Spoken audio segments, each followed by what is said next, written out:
श्री गुरु चरण सरोज रज निज मन मुकुर सुधारी। वर्णहु रघुवर विमल जस जो दायक फल चार। बोलिए सियावर रामचंद्र की जय। प्रभु और उनके भक्तों में के चरणों में प्रणाम करते हुए आइए विषमता और समता, समाज में सबको समान स्थिति कैसे प्राप्त हो, इस विषय पर विचार करें। बैरु न कर काहू शन कोई, राम प्रताप विषमता खोई। ये जो विषमता है मनुष्य में, ये कई प्रकार की होती है। सबसे पहले जो धर्म समानता का दावा करते हैं, उनमें भी कई प्रकार की विषमताएं पाई जाती हैं। ईसाई हैं, उनमें भी दो वर्ग हैं, एक प्रोटेस्टेंट एक कैथोलिक। वो दोनों आपस में एक दूसरे के प्राण लेने के लिए तत्पर रहते हैं। इस्लाम समानता की बात करता है, लेकिन इस्लाम में भी कई वर्ग हैं। सुन्नी है, शिया है, अहमदिया हैं, सूफी हैं। पाकिस्तान का बंटवारा धार्मिक आधार पर हुआ तो लगता है कि धर्म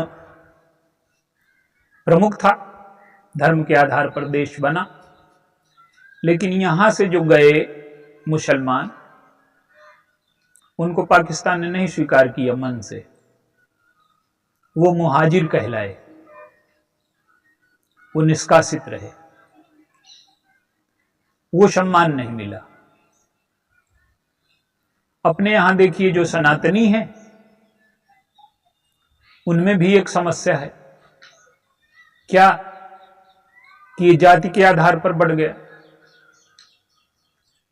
जो भेदभाव की मनुष्य की प्रकृति है, वो जाति के रूप में व्यक्त हुई। तो धर्म समानता का तो दावा करते हैं, लेकिन जब तक पूर्ण मनुष्यता उदय नहीं होती, तब तक समानता का दावा व्यर्थ है। अब दूसरा पक्ष लीजिए। जो राष्ट्र हैं, संयुक्त राष्ट्र के हिसाब से सारे राष्ट्र बराबर हैं, कोई छोटा बड़ा नहीं है, कोई कम ज्यादा नहीं है। न्याय सबको बराबर मिलना चाहिए। ये सिद्धांत में है क्या? वास्तविक व्यवहारिकता में है क्या? ये जो शक्तिशाली राष्ट्र है, वो छोटे राष्ट्रों का शोषण कर रहा है। अमेरिका इराक पर इसलिए आक्रमण कर देता है कि तुम्हारे पास विध्वंस के हथियार हैं, जबकि सबसे ज्यादा विध्वंस के हथियार उसी के पास हैं। तो चाहे धर्म के आधार पर हो, चाहे देशों के आधार पर हो, और चाहे समाज में, आप अपने यहां देखिए। अपने यहां लोकतंत्र है, लोकतंत्र में सब बराबर हैं, सब देश के नागरिक हैं। पर क्या सबके साथ समानता का व्यवहार होता है? लोकतंत्र में यह परिभाषा हो ही नहीं सकती कि अंतिम व्यक्ति और प्रथम व्यक्ति। अंतिम और प्रथम व्यक्ति के बीच की जब तक दूरी नहीं पड़ जाती, तब तक लोकतंत्र हो ही नहीं सकता। और लोकतंत्र ने क्या किया है? लोकतंत्र में जो पार्टियां हैं, उन्होंने हजारों साल के जातिवाद ने जो समस्या नहीं पैदा की, वो पार्टियों ने बैकवर्ड, हरिजन, सवर्ण, इसमें समाज को बांट करके भेदभाव खड़ा कर दिया। और ये गढ़ी हुई परिभाषाएं हैं, अब सब लोग उसको मानने लगे। स्वतंत्रता के पहले कोई शब्द थे क्या? तो जो भेदभाव की प्रकृति है मनुष्य की, वो किसी न किसी रूप में व्यक्त होती रहती है। धन के आधार पर आप देखिए, धन के आधार पर हमने कितने वर्ग बनाए। एक होटल है, उसका मीनू इतना महंगा है कि आम आदमी वहां प्रवेश ही नहीं कर पाता। एक क्लास है, ये इकोनॉमी क्लास है, ये सुपर क्लास है। तो धन ने भी समाज में बहुत से वर्ग पैदा किए, भेदभाव पैदा किए। आप देखिए, पद ने भी बड़े भेदभाव पैदा किए। एक अधिकारी है, आप उसके यहां एक प्रार्थना पत्र लेकर के जाएं, तो व्यस्त ना भी होगा तो वो व्यस्त होने की दिखाने की कोशिश करेगा। क्यों? कि आपका आई कांटेक्ट ना हो जाए, आप उससे अपनी बात खुल करके ना कह पाए, इसलिए अपने को व्यस्त दिखाएगा और आपको निरीह प्राणी समझेगा। तो ऐसी स्थिति में न्याय मिल सकता है क्या? व्यक्ति बराबरी आ सकती है क्या? क्यों? आप देखिए, मनुष्य की ये जो दुर्बलता है, चाहे वो पद के माध्यम से व्यक्त हो, चाहे जाति के माध्यम से व्यक्त हो, चाहे धन के माध्यम से व्यक्त हो, किसी न किसी रूप में वो अपने को श्रेष्ठ मान करके दूसरे को निकृष्ट मानता है। ये भेदभाव की प्रकृति जो है मनुष्य में पाई जाती है। और इस भेदभाव को मिटाने का उपाय क्या है? देखिए, लक्षण का इलाज एक उपाय है और कारण का इलाज एक उपाय है। आज समाज में क्या हो रहा है कि लक्षण के इलाज की चर्चा हो रही है, कारण के इलाज की चर्चा नहीं हो रही। एक रोग है, उसके द्वारा 10 लक्षण प्रकट हो रहे हैं, तो हम क्या करते हैं कि 10 लक्षणों का अगर अलग अलग इलाज करेंगे तो वो रोग का कारण कभी नहीं जाएगा, लक्षणों का इलाज होगा। तो जो समाज में विषमता है ये कैसे मिटे और समानता कैसे प्राप्त हो, इसके लिए समाज एक बार सृष्टि के इतिहास में, जिसे हम राम राज्य कहते हैं, वहां प्रत्येक व्यक्ति को समानता कैसे प्राप्त हुई, इन सूत्रों पर विचार करें। ये एक दिन की प्रक्रिया नहीं है विषमता को मिटाना। ये जो भगवान का 14 वर्ष का वनवास है, ये विषमता को मिटाने की प्रक्रिया है।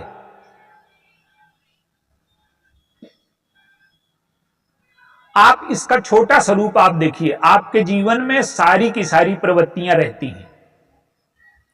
आप घर आते हैं, घर में क्या है? घर में कोई आर्थिक विषमता है क्या? केवल आप कमाते हैं पर सबका अधिकार है, कोई आर्थिक विषमता घर में नहीं है। घर के अंदर कोई पद की विषमता है क्या? आप चाहे जितने बड़े अधिकारी हो, आप पिता के चरणों में ही बैठेंगे। घर में पद की भी विषमता नहीं है। तो ये जो विषमता है, ये परिवार इसका छोटा स्वरूप है, वहां मिट जाती है। तो राम राज्य में इसी को व्यापक रूप दिया गया। 14 वर्ष तक जो भगवान का वनवास है, ये विषमता कैसे मिटी? एक दो बिंदु आप देखें। भगवान राम को वनवास दे दिया गया। समाज की भाषा में आज क्या स्थिति है, उस स्थिति को देखिए और आज की स्थिति को देखिए। पिता के वचन के लिए 14 वर्ष का जीवन दान दिया भगवान ने, और आज पिता को वृद्धाश्रम में भेजा जा रहा है। पिता का तो वचन का तो मूल्य ही खत्म हो गया, पिता का भी मूल्य खत्म हो गया। पिता का कोई सम्मान बचा क्या? तो ये जो विषमता है, जिसने हमारे लिए सब कुछ किया है, और वो अगर असमर्थ हो जाए तो हम उसके साथ समानता का, श्रद्धा का व्यवहार तो करें ही नहीं, समानता का भी व्यवहार न करें। तो भगवान राम ने पद, प्रतिष्ठा, ईश्वर, वैभव, इन सबको छोड़ दिया और जो 14 वर्ष का वनवास है सबको समान बनाने के रास्ते पर चले। अब आप देखिए, सबसे पहले कौन मिला? केवट। उसे जाति से हीन बना दिया गया है।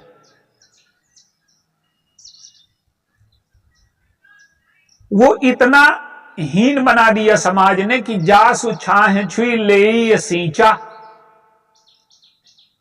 उसकी अगर छाया पड़ जाए तो हम नहाते हैं। ये क्या करता है? जब आप किसी को हीन मानते हैं तो उसके अंतःकरण में एक ग्लानि की गांठ पैदा होती है, और जब आप अपने को श्रेष्ठ मानते हैं तो आपके अंतःकरण में एक अहंकार की गांठ पैदा होती है अपने श्रेष्ठता की। और जिस समाज में हीनता और श्रेष्ठता की गांठ है वो समाज कभी स्वस्थ हो ही नहीं सकता। विषमता चाहे पद को लेकर के हो, चाहे धन को लेकर के हो, चाहे जाति को लेकर के हो, चाहे बल को लेकर के हो, चाहे किसी भी क्षेत्र में हो, विषमता को समाज से मिटना ही चाहिए। तो जिस समाज में गांठें हैं, चाहे धन से हम अपने को श्रेष्ठ माने, चाहे पद से श्रेष्ठ माने, चाहे बल से श्रेष्ठ माने और दूसरे को निकृष्ट माने, ये विषमता है। तो केवट को क्या किया भगवान राम ने? पास में बुलाया और उससे कुशलता पूछी, उसे मित्र बना लिया। जब मित्र बना लिया तो उसके अंतःकरण की सारी ग्लानि और दैन्य मिट गया और वो अपने को सौभाग्यवानों की श्रेणी में मान रहा है। भरत जी से कहता है कि कपटी कायर कुमति कुजाति, लोक वेद बाहिर सब भांति, राम कीन आपन जब ते, भयों भुवन भूषण तबहीं से। अपने को श्रेष्ठतम लोगों में, संसार के श्रेष्ठतम लोगों में गिने जाने योग्य मानता है। तो भगवान ने क्या किया कि वहां जाति की विषमता मिटाई। और आगे चले, सुग्रीव मिले। सुग्रीव कौन है? जो बाली ने बल के द्वारा, शक्ति के द्वारा सुग्रीव के जीवन को दीन बना दिया है। उसकी संपत्ति का हरण कर लिया, उसे दर दर भटकने के लिए मजबूर कर दिया और उसे मारने के लिए प्रस्तुत है। तो ये जो विषमता आई है ये बल से और पद से आई है। भगवान क्या करते हैं? सुग्रीव के जीवन की जो विषमता है, कलंक लेकर के सुग्रीव को समान स्थिति में रखा, अपना सेनापति बना लिया, सुग्रीव की कायरता मिटा दी। तो जो बल से, जो शक्ति से सताए गए हैं उनको बराबर किया। और देखिए, भगवान राम राजा बन गए तो एक जगह बगीचे में बैठे हैं। सनातन सनत कुमार 4 ऋषि आए तो उन्होंने क्या किया कि अपना वस्त्र बिछा दिया। राजा दूसरों के स्वागत के लिए अपना वस्त्र बिछा देता है। राजा स्वयं छोटा हो जाता है, दूसरों का इतना सम्मान करते हैं भगवान राम, इतना स्वागत करते हैं कि स्वयं का वस्त्र उनकी सेवा के लिए बिछा दिया। जब तक राजा के मन में ऐसी श्रद्धा नहीं आ जाती, समता संविधान में लिखने से नहीं आती। आप लिख दें कि सब समान है, कोई वर्ग भेद नहीं है, कोई जाति भेद नहीं, तो ये समता आ जाएगी क्या? समता, संविधान तो लिख दे कि सबसे बराबर प्रेम करो तो आप करने लगोगे क्या? संविधान ये लिख दे कि कोई ऊंचा नीचा नहीं, कोई छोटा बड़ा नहीं है, तो क्या संविधान में लिखने से मिट जाता है? ये तब मिटेगा जब मनुष्य में ज्ञान और भक्ति ये अवतरित हो जाएं। भक्ति क्या है? भक्ति का तात्पर्य है कि हमको छोड़ करके सब बड़े हैं। सो अनन्य से जाके मति न टरे हनुमंत, और मैं सेवक सचराचर रूप स्वामी भगवान। मैं सबका दास हूं और सब भगवान के रूप हैं। भक्ति में सब बड़े हो जाते हैं और ज्ञान में सब बराबर हो जाते हैं। आप देखिए, राम राज्य में आज नारी सशक्तिकरण की बात की जाती है। जिस समाज में बल को, बुद्धि को बहुत अधिक महत्व प्रदान किया जाएगा, उस समाज में नारी कभी समान हो ही नहीं सकती। राम राज्य में नारी को समान स्थिति प्राप्त है। कैसे? एक नारी व्रत सब नर झारी, और ते मन बचक्रम पति अधिकारी। और उसकी कसौटी क्या दी? मोहि अतिशय प्रतीत मन केरी, और सपने हूं जही पर नारी नहेरी।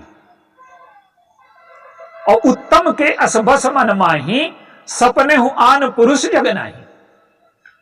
जब यह स्थिति हो जाएगी, एक दूसरे के प्रति समर्पण पूर्ण हो जाएगा, और स्वप्न में भी व्यक्ति का मन न भटकेगा।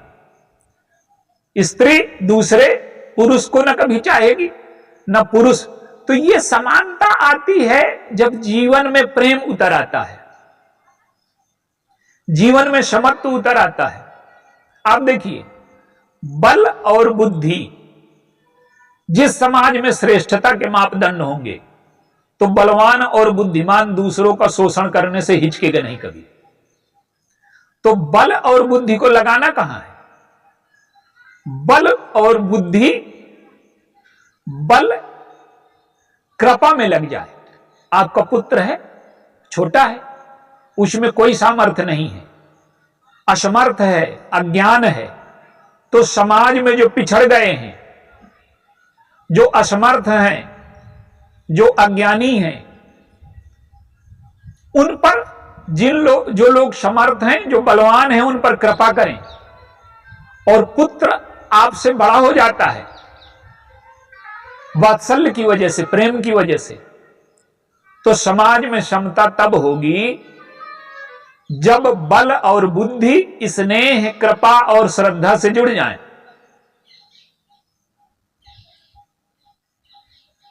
पिता है, असमर्थ होते हुए भी, जो बुजुर्ग हैं असमर्थ होते हुए श्रद्धा की वजह से आपसे बड़े हैं।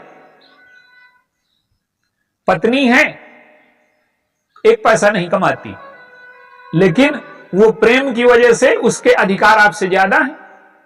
पुत्र है, वो असमर्थ है, अयोग्य है, उसमें कोई विवेक नहीं है, लेकिन वात्सल्य की वजह से वो आपके बराबर है, आपके सिर में बैठ सकता है।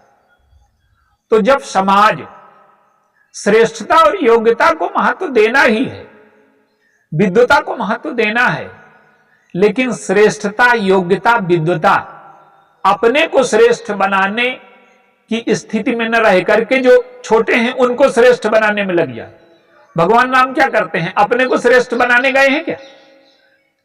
तो जो छोटे हैं, नीचे हैं, पददलित हैं, उन सबको उठा करके बराबर समाज में जब तक बल बुद्धि सेवा में नहीं लग जाती, वात्सल्य में नहीं प्रकट हो जाती, श्रद्धा में नहीं प्रकट हो जाती, प्रेम में नहीं प्रकट हो जाती, तब तक समाज में कभी समता नहीं आ सकती। तो समता मिटाने का प्रमुख सूत्र यह है कि वहां हमारे हृदय से विषमता मिट जाए, और हमारी जो भी योग्यता है, जो भी श्रेष्ठता है, जो भी हमारी विशेषताएं हैं, वो समाज के नीचे लोगों के उत्थान में लग जाएं। आप लंका का युद्ध देखिए, लंका में एक पक्ष पराजित हो गया पूरी तरह से, लेकिन आप देखिए कोई प्रतिशोध नहीं है। हनुमान जी ने सीता जी का उत्पीड़न अपनी आंखों से देखा है, और जब वो गए तो वो सेवा कर रही हैं तो दूर से प्रणाम किया। इनकी सेवा में बाधा न पड़े। हम भूतकाल के इतिहास को लेकर के आज घृणा ढोते हैं। इनके बुजुर्गों ने हमारे ऊपर अत्याचार किया था। द्वेष की गांठ आज कुछ नहीं है तो हम लिए बैठे हैं। इन्होंने हमारे साथ ही अत्याचार किया था। तो आप इतिहास को लेकर के जब इतने संवेदनशील हैं और गांठें ढो रहे हैं, समाज में समता का सिर्फ एक उपाय है कि भगवान राम का जो चरित्र है, उनका जो प्रेम है, उनकी जो विशेषताएं हैं, वो हमारे चरित्र में उतर आए। तो राम राज्य की जो विशेषता है कि बयरु न कर काहूषण कोई, और राम प्रताप विषमता कोई खोई, और सब नर करहि परस्पर प्रीति, चलहि स्वधर्म निरत श्रुति नीति। सब लोग अपने धर्म का पालन कर रहे हैं। अपने धर्म का पालन क्या है कि हमें किसी के अधिकार का हनन नहीं करना, हमें अपनी सीमा से अधिक कुछ चाहिए नहीं। जो हमारे अधिकार का भोग नहीं है, जो हमारे अधिकार का धन नहीं है, जो हमारे अधिकार की वस्तु नहीं है, उसे न लेंगे। और प्रेम क्या है कि जो हमारी सामर्थ्य है, जो हमारी योग्यता है, जो हमें अधिकार से मिला है, हमें वो दूसरों की सेवा के लिए बांट देंगे। भगवान राम क्या करते हैं? अपने भाई को बड़ा बनाने के लिए राज्य छोड़ दिया, पद को अस्वीकार कर दिया, दूसरों को बड़ा बनाने के लिए अपना जीवन दान दे दिया, अपना पद, प्रतिष्ठा, ऐश्वर्य। और भरत जी को देखिए, भगवान राम को बड़ा बनाने के लिए अपना पद, ऐश्वर्य और प्रतिष्ठा सब लेकर के भगवान राम के चरणों में अर्पित कर दी। तो जब इस तरह की वृत्ति समाज में पैदा होगी कि हम दूसरों को बड़ा करने में, दूसरों का दुख दूर करने में, दूसरों को श्रेष्ठ बनाने में, आज तो समाज में दो वर्ग हैं। स्वास्थ्य श्रेष्ठतम वस्तु है, रामराज्य में सब स्वस्थ हैं, तो मरीज और डॉक्टर दो वर्ग पैदा हो गए। वकील, अपराधी दो वर्ग, एक शोषित है, एक शोषक है। तो जब समाज में सबको न्याय उपलब्ध हो जाएगा, समाज में सबको स्वास्थ्य उपलब्ध हो जाएगा, समाज में सब दुख मुक्त हो जाएंगे, तब समाज में समता आएगी। तो भगवान का स्मरण करें, उनकी विशेषताओं को अपने जीवन में उतारें, और भगवान राम की विशेषताएं जब प्रत्येक व्यक्ति के जीवन में उतर आएंगी तो हमारे जीवन में छोटे बड़े का भेद मिट जाएगा। और प्रकृति में विभिन्नता रहना चाहिए। प्रकृति में विभिन्नताएं हैं, गुण अलग अलग हैं, लेकिन प्रकृति में भेद है, लेकिन भेदभाव नहीं है। और मनुष्य की दुर्बलता यह है कि उसमें भेदभाव है।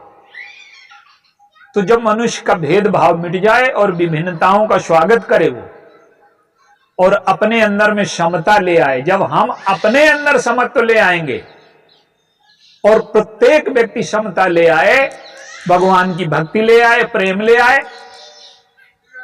सबको बराबर मानने लगे, सबको श्रेष्ठ मानने लगे अपने से, तो जीवन से विषमता मिट जाएगी। और यही विषमता मिटाने का उपाय है भगवान की भक्ति, भगवान का प्रेम, भगवान का चरित्र हमारे जीवन में उतरे। बोलिए सियावर रामचंद्र की।